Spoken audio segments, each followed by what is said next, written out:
The following episode may contain references to Formula One controversies, both past and present. Viewer discretion is advised.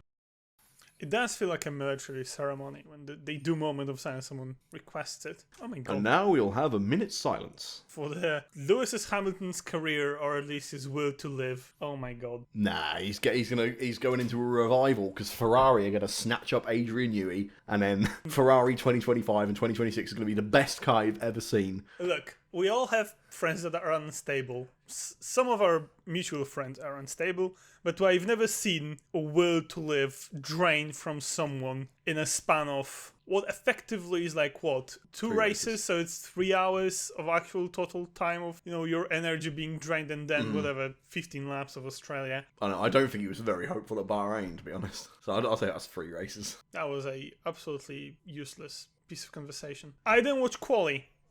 You didn't? I did not. I was in my hotel room, asleep, and I woke up and I should have watched quali, and then I saw the results, and I was like, yeah, I don't think I've missed much. The grid...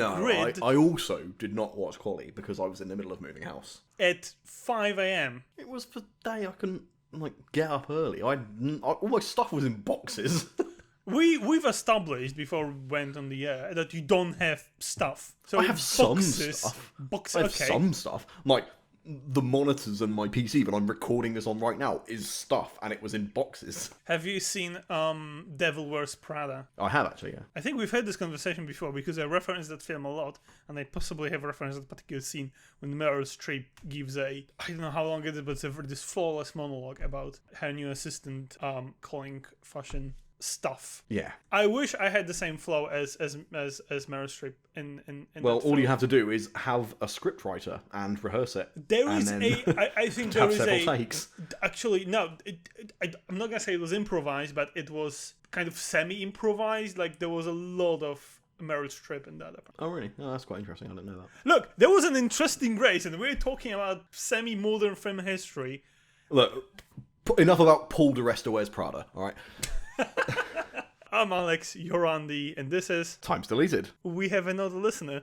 We have 3 listeners, apparently. Oh, a whole 3. The day I did not watch quali, so I think quali time was 5 a.m. for me, so I didn't even bother. There was one thing that happened that weekend, prior to quali, that was interesting in itself, and I don't think I did message you about that, but I'm curious to hear what's your take. I do hope it's the same take as mine.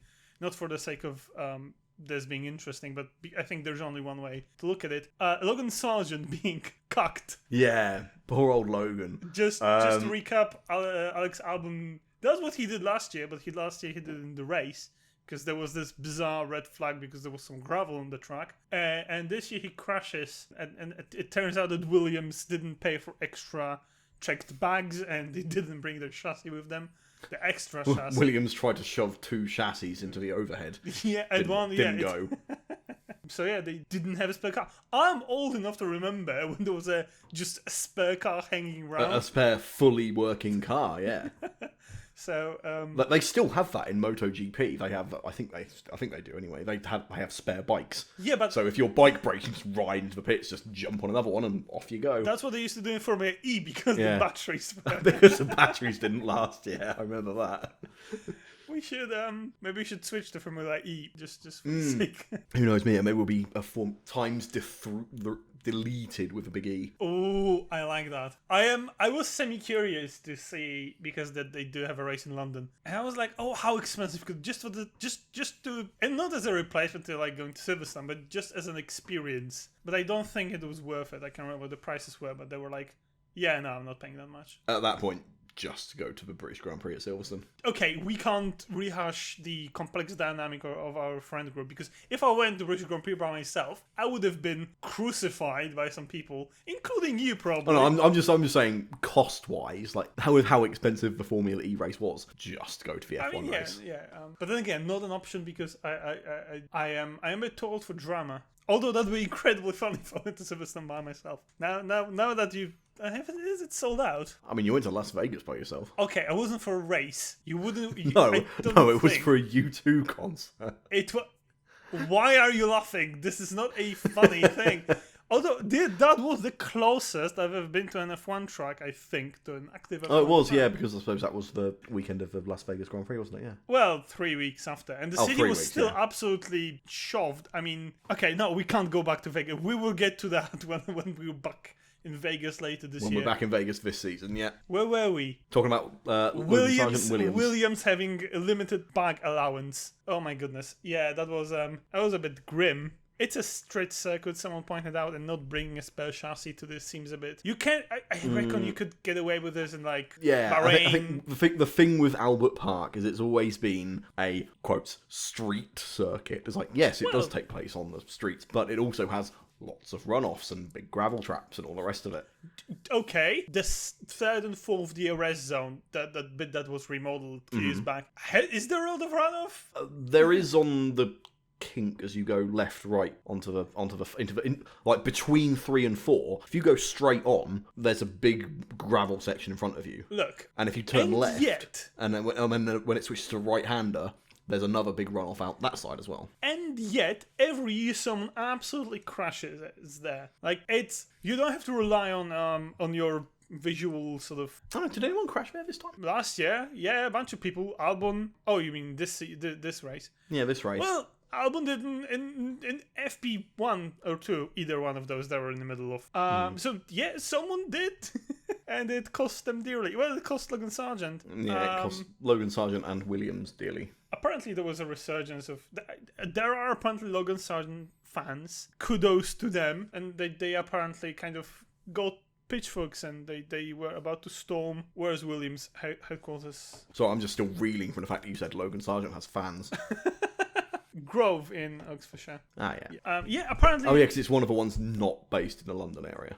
In the grand scheme of things, anyway, let's not. Yeah, Logan Sargent, and if I were Logan Sargent, and I'm not, I would try to see the positives in this. Like, oh no, they took my car away from me. Oh no, on the track where there's a pretty high risk of me absolutely shoving it up the wall. Oh no, and now I get to play the victim card next time things come around. And I was thinking about it. So, for example, he has the upper hand if there is another situation, maybe not so like that, but when there's a bit of when they're on the fence, when they have to pick one or the other drive. And he's like, is he stand to be, getting a tow, stuff like that. Switching positions. However, in order for any of these things to matter, like getting it on qualifying, swapping positions in the race, they have to be near each other in terms of performance. And the problem with Logan Sargent's career so far is that he's very much off the pace of his teammates. They can't offer him, we'll swap positions between you and Alex if it's for the points, hopefully, somewhere. Yeah, because the times that they've been running next to each other in the race are Few. countable on one hand, if at all. Yeah. So, but I would still, you have opportunity to be the team player and not the guy who cost $4 million in car damage last season. Oh, yeah. It was 3 or 4. It was a stonking. It was a fair bit.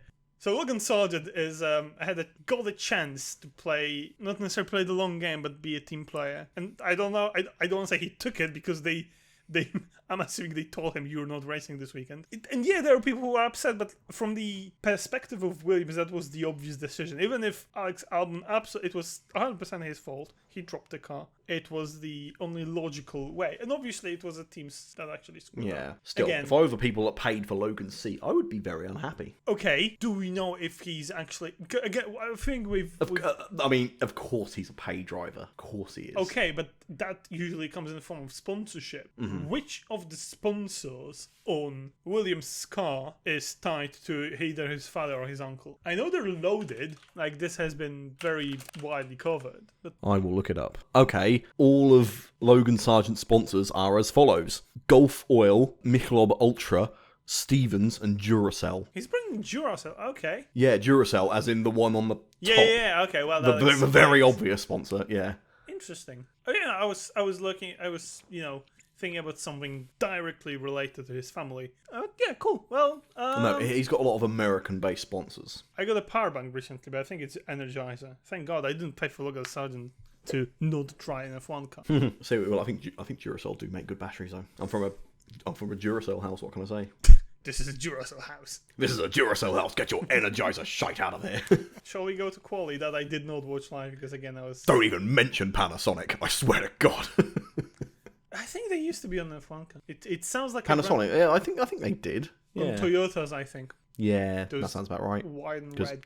Japanese. Okay, that was the only tangentially interesting thing that happened before qualifying. Did you watch qualifying?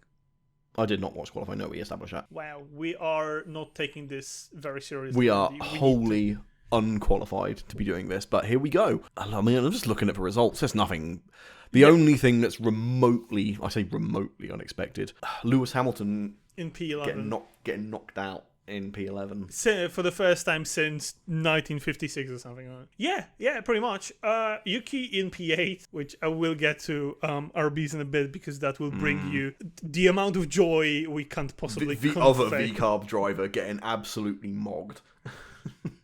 Well, he got his time deleted, so... Yes, he did. And they said it in the broadcast, and I went, oh, yes. Yes. Thank you, Crofty, for... Yeah, thanks for the shout-out, Crofty. Again, Max on pole, Carlos Sainz returning from appendicitis, and... Being approximately 2 pounds lighter. This clearly makes the difference. How big is the How big was his appendix? Or do they remove? I mean, if it's inflamed, it's probably pretty big. like 2 pounds? I don't know. I still No, have I mean, mine. okay, that was quite a bit. But also, people tend to lose weight when they have surgery anyway, because it's a horrific thing to go through. Oh my god! How do I get appendicitis? That seems like a very. I mean, there are other surgeries. liposuction. Yeah, you just have to pay for that one. Do you want to cover Danny Rick now, or do you want to like summarize him after the race? Let's do after the race, shall we? You want to. I want to savor it. Speaking of, we left Logan Sargent a few minutes ago. Speaking of Mercedes power units, apparently every single team that is Mercedes powered, each and every one of them, they have their own story right now. Mm-hmm. Like they have a different like you have a boy band, and every member has different personality. Like every team powered by Mercedes power units right now is like, I'm doing great. I want to end myself. I'm kind of okay. In synchro mesh. God take me now. Actually, that would be a gearbox joke, but that's beside the point. Do you remember? No, because I was going to talk to you about West Engine life. too obscure, I think. Yeah. Something about back Backstreet Circuit. Backstreet Circuit, boys. That sounds actually Backstreet Boys sounds ridiculous. Anyway, Yeah. what the hell is going on with Mercedes? Yes. Okay, they are 1 point ahead of Aston, and McLaren has the McLaren which is next up has twice as many points as they do.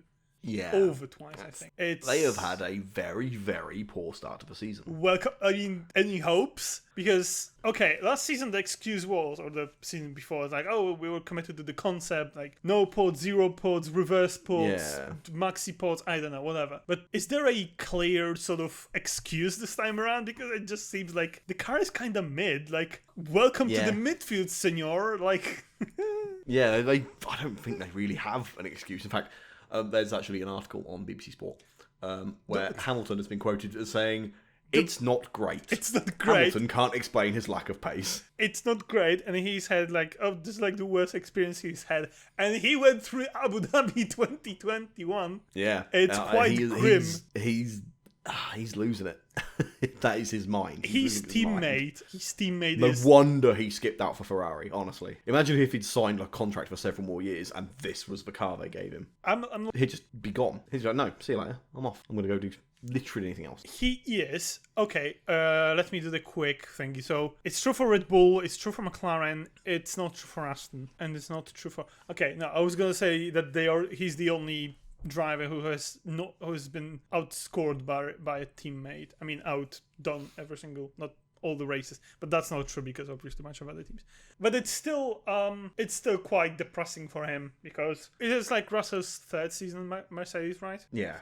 Yeah, because Bottas dipped at the end of 21, didn't he? And it's undignified, I think, for Hamilton. It's very, very sad too. I'm sure there are people who are enjoying this, and those people are slightly perverted. But it's just That's a horrible way to talk about the Dutch. He signed off. He's just, if I were him, okay, maybe that's extreme. I wouldn't do that. But like, if he like mid-season he decides, you know what, I'm just gonna go home. I'm gonna go to a gym. I'm gonna get even more ripped before I start my next season with Ferrari. And you can slap any junior driver in there to drive this wheelbarrow. Which, by the way, and we'll get to the logic and a kind of sense of doubt that there must be in Maranello right now. Yeah. Yeah, he just didn't do good enough job in quality. He did only 2 runs, and I can see that Stroll and Alonso, bunch of drivers that made it in Q3, they did 3 runs apparently. Hamilton's got like 6 laps. Alonso, Stroll 9, so did Leclerc. Perez and Russell did 7, so 2 warm up.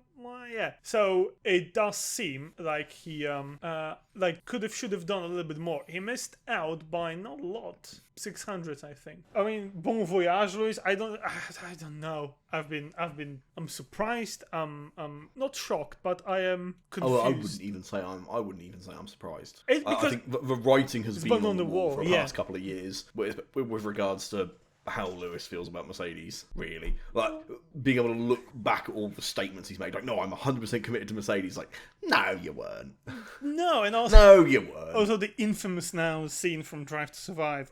Does it mean Red Bull's got target on their back? Oh, they would, like, everyone's got target on their back. And where is the target, Toto? The target is both of your drivers DNF'd. Oh. Lewis with power unit issue. Apparently, he just lost drive. Yeah. And that famous Mercedes reliability. They don't have loads of mechanical DNFs. I think they have one of the best reliability records for for engine problems anyway. Yeah. So their power units are pretty good for that. So that was Lewis. In the meantime, George qualified 7th, which is marginally better. Well, he made it in Q3. He was made up to Q3. He was 2/10 of Piastri in P6. About 1.5 tenths, yeah. Oh, so not great, not terrible. And then he runs a decent race. Like, McLaren's were out of his reach, so was Ferrari. But he had I'm gonna say, battle with Sergio for a little bit. And then I think we settled with this idea that, it's going to be George versus Alonso. And boy, oh boy, we've seen Fernando Alonso defending. I mean, we've seen those 2 movies separately, but this was like a crossover of Fernando Alonso defending in the dying stages of the race, combined with George Russell crashes at the very end of the race under pressure. However, it does appear, and again, I'm curious, what is your take? Was it dangerous or reckless from Alonso? What do you think? I mean, if I was George, I wouldn't have been happy about it.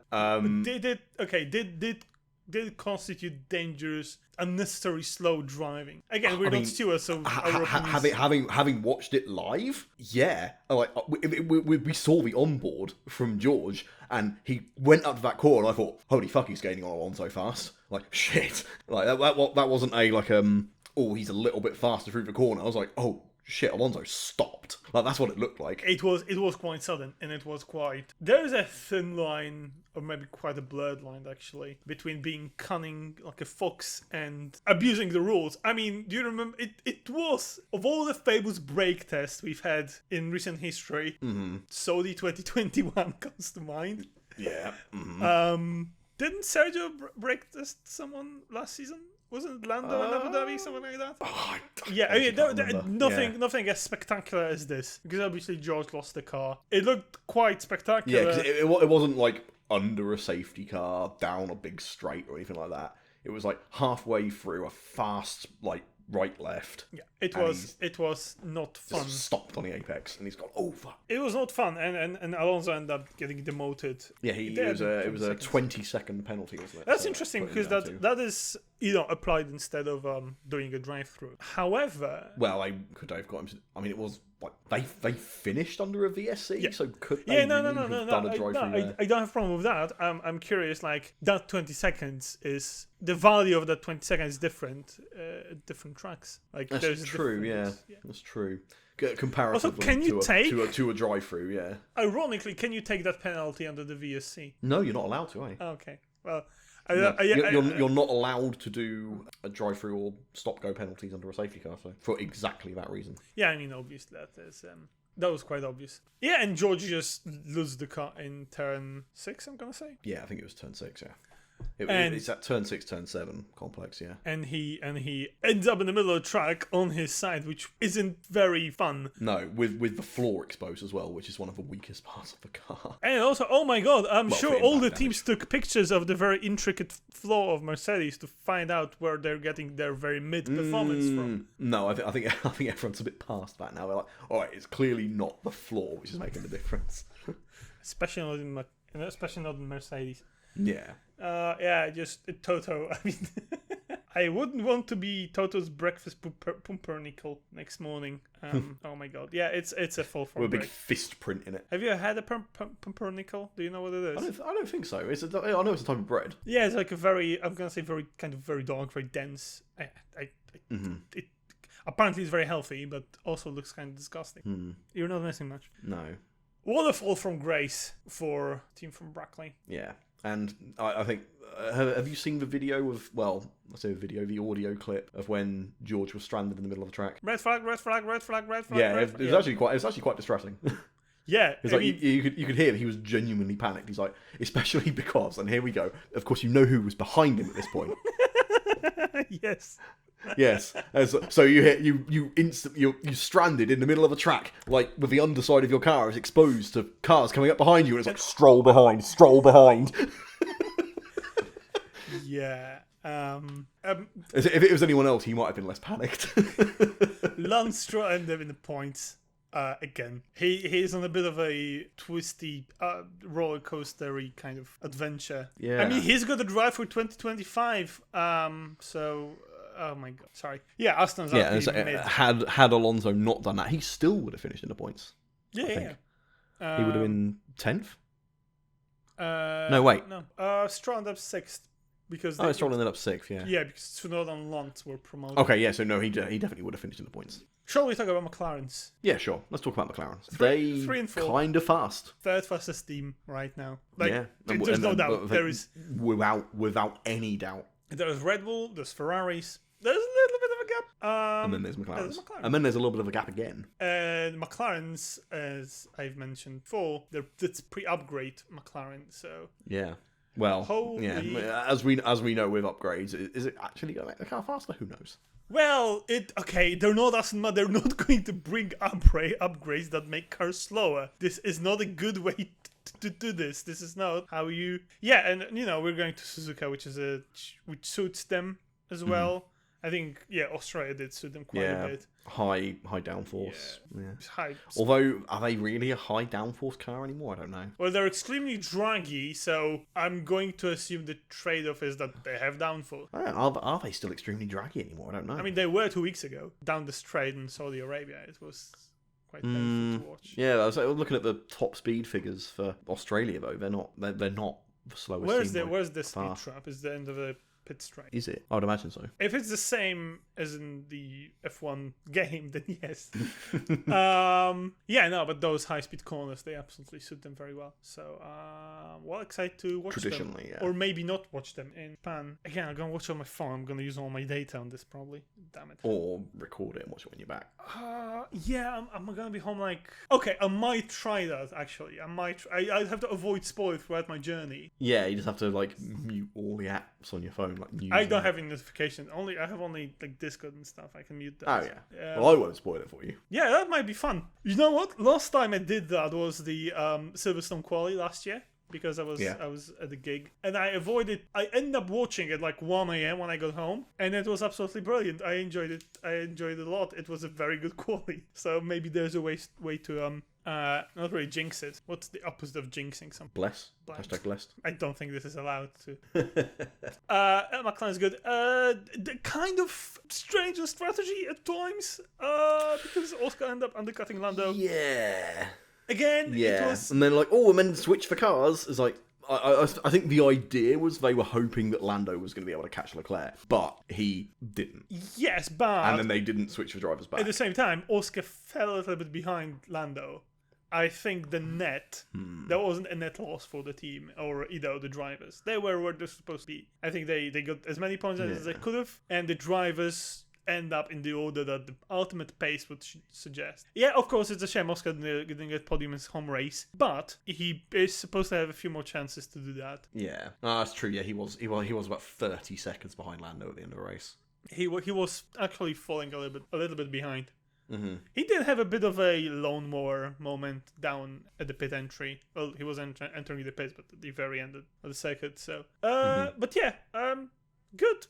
I'm sure they're delighted. Obviously, being 20 plus points clear of next team is nice. 3 races in, being a little bit behind Ferrari. How many points? Well, especially after this weekend, they would be a little bit behind Ferrari. Oh yeah. But I also just want a brief shout out to the one finishing Red Bull car that finished a whopping 21 seconds behind Piastri. Yes, and that's what I want to talk about as well, because I think we were like messaging about this. Can you say that we're messaging each other about something? We're talking about something. We're exchanging our ideas. I'm sorry. We were writing words that each other could see. We were yes, very much so. And I said, look, like Perez was, even before the VSC, which obviously throws some of the timings out, even before that, like he was 20 plus seconds of the lead. He was pretty far gone, because Sainz, Leclerc was a few seconds behind, Lando was another few seconds behind, Piastri, it was probably 20, 30-ish seconds. And let's sort of insert Max back into the equation for the sake of the experiment. He would have to be, again, if he was even 30 seconds ahead of his teammate, which is the Max kind of level, he would still be there about near Sainz. Okay. My argument is... one of these people that is going to be suggesting that had Max not retired, then Sainz still would have won. I would say we would still have fight on our hands. Okay, because I am not sure I buy that, and that smells a little bit of hopium. I've just got the briefest whiff of hopium gas. Okay, you can't okay, I understand why you're saying that, because you don't like being delusional, and I appreciate it. However, I think, the numbers are up. Like, him having half a minute lead over his teammate in the same car is something that we've seen in the past, right? When they both but also, that's when this is what Perez comes, like, second. So people are like, oh, maybe if Max is only 30 seconds ahead, it's like, why would Max only be 30 seconds ahead? Maybe this was a race where Perez was off the pace even more so. Also, speaking of Perez, which would make a lot more sense. So, because he was complaining about his first stint, because, he was held up. But, okay, Sergio, very good, but there were 2 other stints, and he didn't make any impression in either of those. He didn't catch Piastri. And arguably in the fastest car. Yeah, there were talks about them very much putting a lot of downforce, like, cranking up the downforce at the front, and all the time it was very, not necessarily abrasive surface, but very, I think they did go a step softer this year in the Pirelli range as well. They did, yeah. So it was expected to stop her, but yeah, and he's supposed to be the tire whisperer as well. So no, I don't think Max would have been so far up. I genuinely think that maybe he would have won, but it would have been close, at least. It's a damn shame we'll never get to find out. Well, no, it's not a shame, because we had a race and Max didn't win. Sure, maybe it was because he DNF'd, because his, was it the rear right? It was the rear right, yeah, the rear right brake caught fire. Yeah, it well, apparently it was locked on from, like, the word go. Which, you might have to...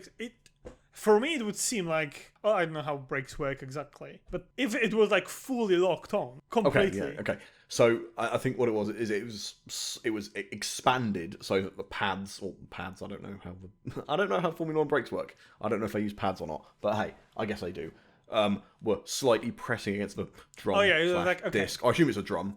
Looking at the shape of them, I assume it's a drum pressing against the outside. And that was apparently from when they left Parc Ferme, and so the lights went out, and he was like, "Oh, that brake stuck on." It's weird, and because so he did 3 laps, and that's why it caught fire.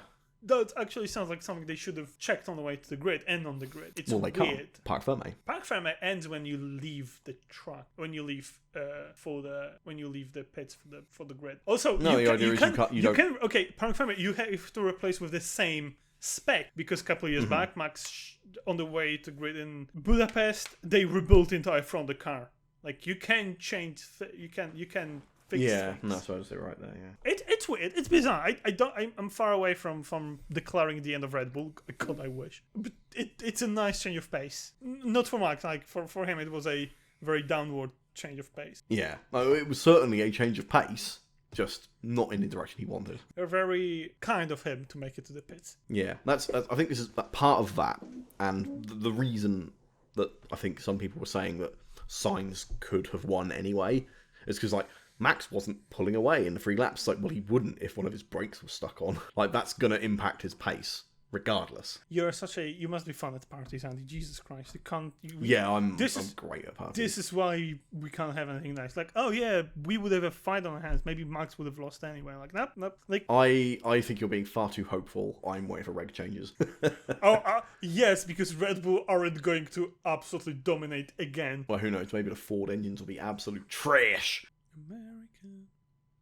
Fuck no. Andretti's not in the sport. Da, da, da. Do you know who is? Haas, and they did double points. How did this happen? They did double points, and Gunther Steiner was hosting interviews. Oh, I did see that. Why? Yeah, actually, I sent that to you, didn't I? Good Steiner doing the interview. Why? Yeah. I mean, I know why, but... Yeah, because he works for the German broadcaster, yeah, but still. Haas, they're just playing the long game. I mean, the double points only happened because of George Russell, courtesy of George Russell. But still, that's because there weren't many good teams / drivers left in. Yeah, like, I mean, Max, Logan Sargent didn't even start. Lewis, who might have been ahead of them. Lewis, Max, and George all out. Bended. The Alpines are basically a write-off. Kick Sauber, as they have to be. Is spending 2 minutes for every pit stop, which is... Yeah, that... obviously not going to help. Christ. Do you see also they got penalised for that? Because the wheel nut was loose when they did Bottas's pit stop, so they got a reprimand for that. Oh my god. Can we talk about this absolute mess of it? Oh my god. And I wasn't aware of this until the race. I'm sure it was mentioned before. But yeah, they apparently they will have to do 10 second or whatever this bit, which is quite atrocious if you think about it. Obviously, it's better than the wheel flying off. And apparently they're not going to fix it for a while. I think it's still going to be a problem in Japan, possibly in China. Well, it's a car-specific problem. That's so weird. It's bizarre because I don't want to get into technical You details. think that would be something they would want to fix immediately? Yeah. Given how much it's going to fuck their races up? They're not fighting for points anyway. You might as well just, cruise.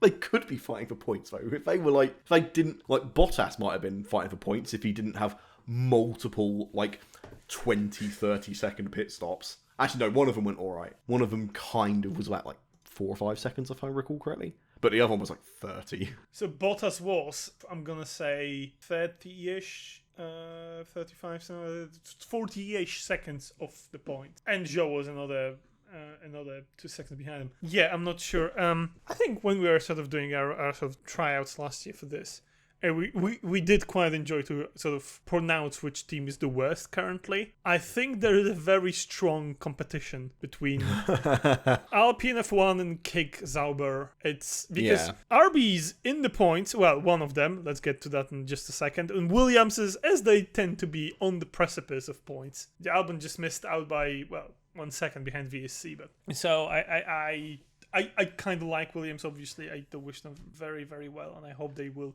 bounce back. It's always nice to see the legacy teams do well. And also that they have enough money to actually bring spare chassis, because I'm going to assume, was it a money issue or they didn't have a spare one? Because I think what James Vowell said, that because they had such a severe delays in production. If they don't have the money for a spare chassis, no, and it's the third race of the season, they're kind of fucked. You're right. I think it was well, we just didn't build it yet, or something like that. Yeah, which is, it still kind of sucks, but at least isn't existential. So anyway, behind the 2 Hasses, just briefly, we've got the 2 Alpines. Less said about them the better. The 2 Kick Saubers with their obvious problem, and Alexander Albon in the Williams, who we've talked about Williams before, And, of course, Daniel Ricciardo In his home race. at his home race. I think someone called him the favourite at one point. I'm like, are you mad? Like, have you lost your mind? Like, how is Daniel Ricciardo the home favourite? First of all, he's not. There are 2 Australians in the grid, Exactly.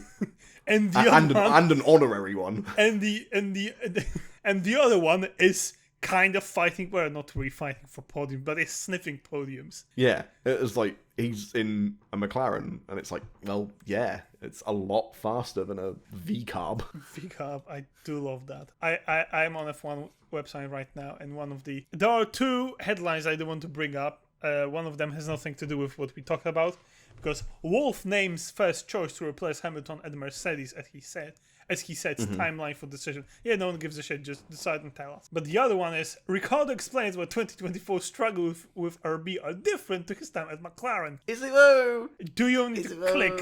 I'm going to click. I don't think I'm logged in. Go on. Click on this article. I need to hear his excuses. Go on. RB driver. When I was at McLaren, my problem was a lack of skill. And now I'm at a V-carb. My problem is a lack of skill. Yeah, no, that's nothing per guy. He didn't say anything specific. Like, oh, is it? We need to look at data. Okay, yeah, okay, go look at data. Yeah, sure. Actually, I want to talk about a meme that I saw the other day. Oh my god! And welcome to Andy's it's been memes. recurring. It's been a recurring one, and I like it a lot. It's Daniel Ricciardo from several years ago. I think he's in a Renault, and he's got all like the clipboard in front of him with a load of paper on it. And it's like, when you analyse the data and you still end up P whatever. And every single race, it's just whatever position he finished in, and they're never good.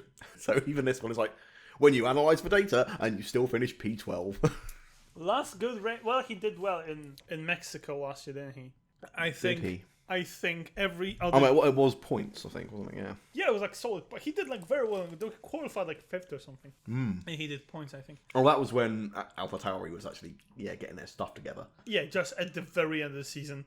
Perfect timing. I mean, immediately drop it all again. Well, no, they haven't. Really? Because... Yuki... No, they haven't, because Yuki has been putting in the work. Yuki just doing Yuki things. It's funny not to think of him as a rookie anymore. I know it's been a long time. But yeah, good stuff for Yuki. Good for him. Get him a better seat maybe, but I don't think there are any... Well, there might be some available. I can't see him going anywhere else, to be honest. Mercedes. Maybe. But given how things are going, is Mercedes going to be a better package than V-carb next season? God... No way of knowing. Like, that's a terrifying thought. Yeah. Well, they are like our V-carb V-carb outscored Mercedes in Albert Park, so they did, but that's a very specific set of circumstances. Yeah. Oh gosh. I think if we look at the number of races where Mercedes have double DNF'd and the number of races where Toro Rosso, AlphaTauri, V-carb have DNF'd, double DNF'd rather. Fair enough. Yeah. Right. I think it's time to go to the Grand Finale. I don't speak Italian. Ferrari is doing vintage Ferrari things, and it's delightful to see. Again, I would love for them to like double DNF and for McLaren to have 1 and 2. Yes. However, it's difficult not to be delighted. It's Everyone's a little bit of a Ferrari fan. We've said it before, we'll say it again. Yes, and the fact that it's the driver. Yeah, okay, everyone talked about this appendix, just leave it for now. I mean, yeah, it is impressive, but also the driver that they're replacing with someone who is the one they decided to get rid of is the one winning races doing for them. The work. Yeah. I mean, don't get me wrong. Like Charles, he did a very, very respectable race. There was nothing wrong with it. Non-Red Bull race winner of the past 2 seasons, and he's done it twice. George Russell won a race more recently than Charles Leclerc. That's a horrifying thought. It was Sao Paulo 2022, wasn't it? If you told Leclerc that, he might do horrible things to himself. How many poles did Leclerc have since? I'm gonna say about... Oh, it's too many. Speaking of depressing statistics, I don't want to go back to McLaren. Lando Norris is currently the sole leader of the most podiums without a win championship, in quotes. Gosh. It's like, you would think like the distribution of how many wins and how many second place and how many third place you've got. Would be like, it wouldn't be even, but it wouldn't be as skewed as it is towards second and third and not getting a win. So yeah, so that's... I think a lot of it is he gets podiums when something happens to one of the cars up the front, and no, all the large, all the podiums in Silverstone last year were okay. Those were very legitimate. Yeah, that was a quick car. Yeah, okay. Both Imolas were flukes. Both 2021, 2022. The first one that was Lewis's penalty, wasn't it? Mm-hmm. Monza. Okay, I forgot what happened in Monza 21. Speaking of Daniel Ricciardo. Yeah, but Ferrari. The last good thing he ever did. Yeah, Ferrari enjoyed it while it lasted, getting rid of a very, very, very good driver. And I think Sainz can, because, it would be probably quite nerve-wracking to not have a drive if you're a bit like a racing F1 driver and you want to drive an F1 car, you'd be horrified not to have a drive for next year. However, he is in as comfortable position as he could possibly be. He will be picking teams next season. You would certainly hope so. Otherwise, something is severely wrong. Oh yeah, I mean, yeah, of course, this sport can absolutely sometimes do ridiculous things. But he's the best commodity on the market. I hate to speak of people like that, but he's the one driver that everyone should definitely consider. He should be the most desirable free agent going by a long way. And the fact that he's outperforming, outscoring, and willing to live his replacement is, again, because he's doing so well. If Hamilton was like P10 and Sainz was P9, that would be depressing. But because he's doing so well, should we say that Sainz will be challenging for the championship this season? I think that's a bit early. To be saying that. I really hope so. That'd be great, but I think it's very early in the season to be saying that. I don't want to look something up because... Especially because, and as I said earlier, I think had Max not DNF'd, I don't think he'd have won, and the point gap would have increased even more. Okay, still, I mean, actually, it's okay. Max is on 51, Charles is on 47, Sargent is 46, Sainz on 40 with one race fewer. So with one race fewer, yeah. Oh, right, that's already. Imagine winning the championship and missing out on an entire race. Actually, that's what Max is going to do. Never mind. That is exactly what Verstappen's going to do. He's missed out on the Australian Grand Prix and he's still going to win the championship. Well, missed out. Okay. DNF is effectively got 0 points, so it's the same. It's the same. Why are you like defending? Why are you making case for Verstappen? Like, let's say Russia. I mean, I'm not. You moved to a different part of the country, and you're closer to the Netherlands. Oh no, you're not. No, I'm actually further away. Oh, are you missing the Dutch influence? I was actually the closest. Where I used to live was one of the closest places I could have been to the Netherlands. That's incredibly sad. Okay, Lance Stroll. What can I say? I just love me clogs and stroopwafels. Love me clogs, love stroop waffles, hate hills. Simple ass. What's Dutch for simple ass? Also, what's a really typical like Dutch boomer name? Oh, you wanted the Barrier. It's like, yeah, like Gert? I don't know. Gert 63 from Rotterdam. Apparently, simple ass in Dutch is simple als. Dutch is a joke language, honestly. Joke. It's a joke language. We're talking about depressing stats. So Charles Leclerc, like Russell being the more recent F1 winner than Charles, Lando being unable to win. Do you think there was some kind of curse when he was a kid? There was a hag that cursed him and his family. They are from Bristol. Is that a very known witching ground? No, not really. Lance Stroll is ahead of Lewis in championship. He's got exactly 1 point more than them. They both DNF'd in one race. Wow. It's 9-8, so it's not like, but yeah, it's symptomatic in it. Still, yeah. And George is only 2 points ahead of Fernando. They are 1 point ahead in. They're like. Well, so people at the start of the season were like, "Oh, McLaren and Mercedes, it's going to be a really close fight." No, it's Mercedes and Aston Martin. It's going to be a close fight. McLaren are going to take off. Yeah, they kind of did. Yeah, they kind of have. Yeah, I mean, twice the number of points as Mercedes at 3 races into the season. Yeah. Okay, let's not. Their position has been established. No jinxing. Alex is desperately crossing his fingers. Like, no, don't jinx McLaren, no. All right, Japan's next. Good memories from Japan last time around for McLaren fans. For Max, yeah, not necessarily for Sergio. It's been quite recent because they swapped Japan. I mean, no, because that was the last one was one with a horrific weather, wasn't it? The one before. That was one before. No, the most recent one is Sergio just DNFing twice. Oh yeah, DNFing. Yes, that was very strange. I forgot about that. Well, And it's they not sent him double out again. DNF. He No, he like went into the pits and then sat in the garage for several laps, and then they sent him out again. I do have anything to add. Japan's next, then China, then fun. Do we like China? Do we like Shanghai? I know we will talk about it in the future. We haven't seen a race at Shanghai in a very long time. We haven't seen the race in Shanghai in this car with new regs. That's very true. So who knows? Could be fun. I remember it always produced fairly good racing, I think. Oh my god, I haven't watched Chinese Grand Prix since 15 years ago, I think. Yeah, I think historically it always produced fairly good racing. It's mostly in that turn 1, turn 2 sort of complex. Oh, the little snaily thing, yeah. Yeah, as always a very good corner. For okay, racing. why are we previewing a race that isn't even the next one? Suzuka's next.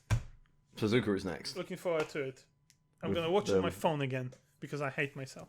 Also, I had to pay for F1 TV because Sky Go doesn't work on VPN. Contrary to what some people were trying to tell me. They were lying. Yeah, a lot of like outdated information about that. I don't know how they detect that you're using a VPN. And it's like, oh no, look, the server is in the country I want to pretend that I'm in, so it should work. Oh, yeah, I'm very much in the UK. I think we're done. Aston Martin not going to appeal the Alonso penalty. Interesting. I mean, okay, I think that settles it because if they thought there's a hint of hope, like you can argue this. Yeah. But they reckon if you look at the data, it was a pretty dodgy move. Yeah. I think also Aston Martin are thinking it's not really worth it. Like they didn't lose too many points because Stroll got promoted. I think they went from 14 to 12 points. So, Yeah, because there's Yuki that snuck in, I think. Yeah, they probably just decided, hey, it doesn't look good, and also it's probably not worth it to fight it. I can't. Oh my God, Lawrence Stroll backing down from a fight. We are in the. He end is times. extremely not angry. He's got like a anger quota, and he knows he might use it. He might need it later in the season. He might need it later, yeah, when his son inevitably chucks it into the wall again. Good. Japan's next. I've been Alex. No, because you haven't been Alex, because oh my God, you I haven't haven't. told me the important statistic. Andy, welcome to our recurring segment. Oh my God, thank God. We would have to. We would have had to record this again and tack it on the end. Andy, how many times were deleted over the course of the race weekend, qualifying and in the race? I don't have a clue. Okay, guess. 10. No. Goodbye. No, it wasn't. Better luck next time. In qualifying, there were 2 times deleted. Alex Albon, I think track limit usually involves like lots of carbon fiber flying around. And you know the other driver who got his time deleted in qualifying? It was Daniel It Ricciardo. was Daniel Ricciardo. In turn 5, Daniel Ricciardo. Okay, is that that little right-hander down towards where... Towards Alonso. Before Yeah. where I think Alonso there is a and bit of Russell curb had the there. And you incident, can, like, I would say comfortably. Yeah. So 2 in qualifying and another 2 in the race. Lewis Hamilton, well, that's impressive because he was barely in the race at all. Lewis Hamilton and Pierre Gasly. Well, Hamilton did more laps than Verstappen, for example. And so did Russell. And yet they scored exactly the same number of points. Got him. What? Hamilton did 15 laps. That's plenty of time to get one deleted. Also, I'm sorry. Pierre Gasly had his time deleted in the race at the lap time that was deleted. So we're talking like 120s like lap time in Albert Park. So the time that Pierre Gasly got deleted was 144.6. Why even bother? I am going Why to even guess. bother deleting it? I am going to guess it was an in lap or an out lap. I'm not sure. Also, Oscar Piastri did exceed track limits over there because I think he entirely did a whole lawn mowing thing and he didn't have that time deleted. So bizarre. Well, this is a recurring problem. Is that it's up to the race stewards, not the FIA, about decisions for penalties and deleting time, such like that. And it's different for every circuit, which means that the rules are applied differently every single race. No, they're not. Rules are the same. It's white lines. They changed it 2 seasons ago, Andy. Yeah, but I mean, if you said Piastri, okay, I was kind of joking because he slowed down and was out of the track. He didn't gain anything. Although to be fair, Pierre Gasly didn't gain anything by doing 145. He didn't. Good going, Pierre. Yeah. We'll see you in 2 weeks. I've been Alex. I have been Andy, and thank you for listening to this episode of Times Deleted.